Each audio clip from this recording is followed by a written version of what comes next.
you are, YouTube. Do subscribe if you're interested.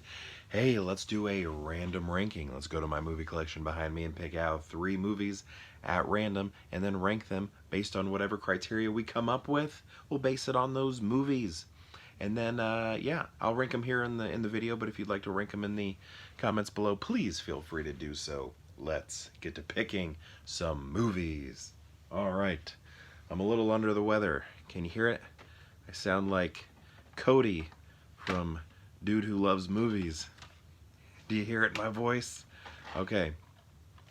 We got I just picked 2 out from over there. Usually that's an interesting area. And then I'll grab one from down here. I think I'm feeling a Blu-ray. Let's see what we got. Oh, okay. Kind of pertinent there. All right. Here we go. First one is The Box. So this movie is like, okay, I think I've only seen it one time, and I haven't even watched this copy because I got this on Black Friday, and it's that's what that green sticker is. It says that it was like $1, $1.99 or something like that. But this was interesting. This was like a movie about those like situations to where I'm probably gonna say it wrong, but it was sort of like Frank Langella, this guy right here, walks up to your door and he's like, okay, you can have $1 million or $7 million, $10 million, but someone you don't know, no one in your family knows them, will die. Will you do it? And then if you say yes, supposedly that person dies. They don't know that person or anything, and then have no relation to the ship to them, never have and never will. And then I can't remember what happens if you say no. Maybe it's just like you just say no, and then you know you're a good person, I guess. But the thing is like, even though you don't know them, you know that it did happen and that you caused it. You are responsible for it, something like that. So yeah, it's, you know, interesting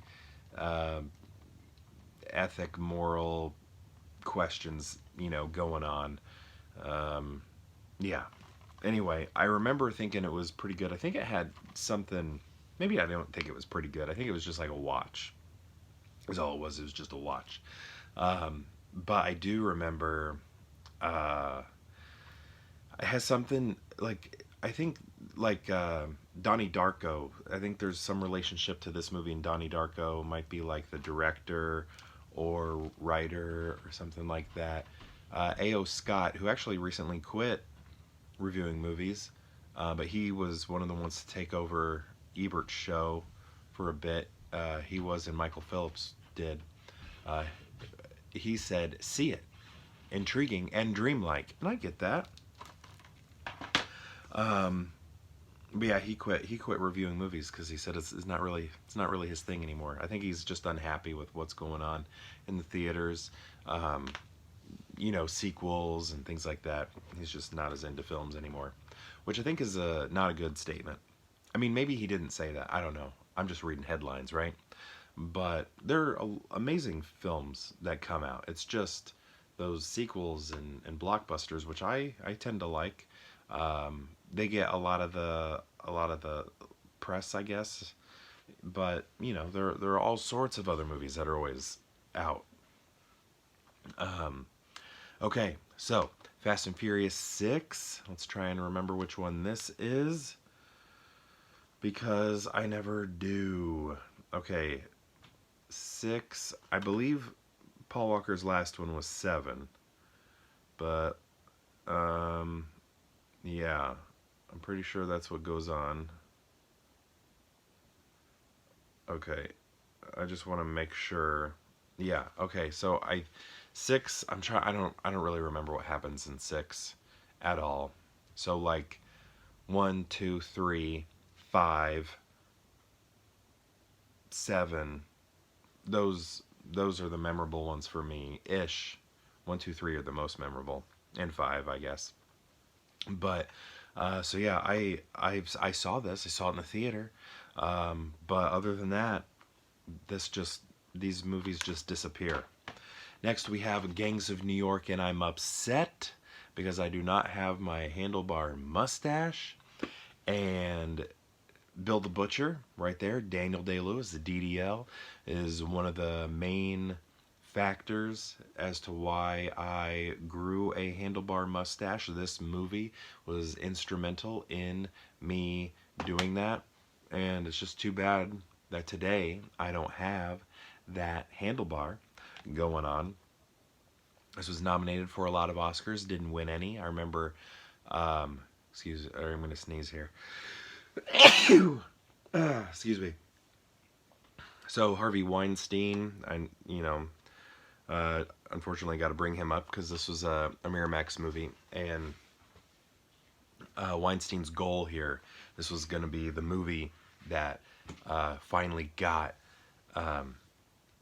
Scorsese his Oscar, right? His Best Picture. It didn't happen. It happened for Departed, but that's what Harvey was his set out to do. He's like, this is going to be the one. Look at that, 10 Academy Award nominations, including Best Picture. Didn't it win none? I'm pretty sure it won none. But yeah, this was supposed to be the anointed one. It didn't happen, but I do like this movie. It's over the top, costumey.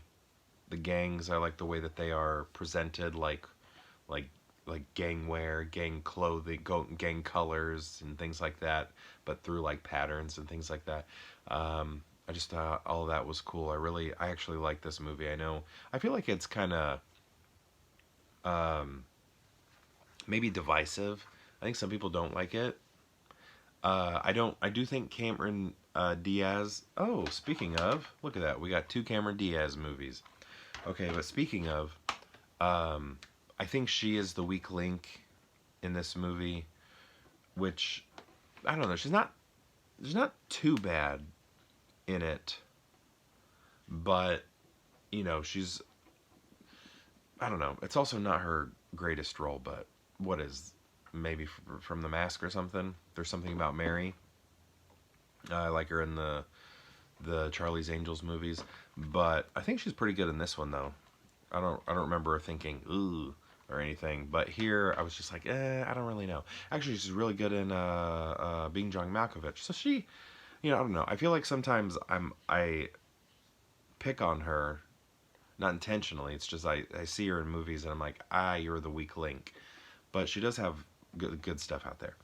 I'm not saying she's bad across the board. Maybe I've said that in the past, but that was just hyperbole. But anyway, let's rank these. Let's rank these films. All right. All right, what are we going to do here? Fast and Furious? No. Some Fast and Furious movies I love, but this one, I don't remember it. Although I do remember that, jump. That jump's pretty famous right there that Vin Diesel's doing. But, yeah, for those later ones, if it's not Paul Walker's last, I don't recall him much. But, even so, I think I might put it at second. This one, brings up some interesting questions and ideas and things like that, but I think I'm still going to put Fast and Furious at number 2, just because my wife and I have a tradition of seeing those movies in theater, and we usually try and get the rumble seats, so that's like we're in a car as we're watching the movie.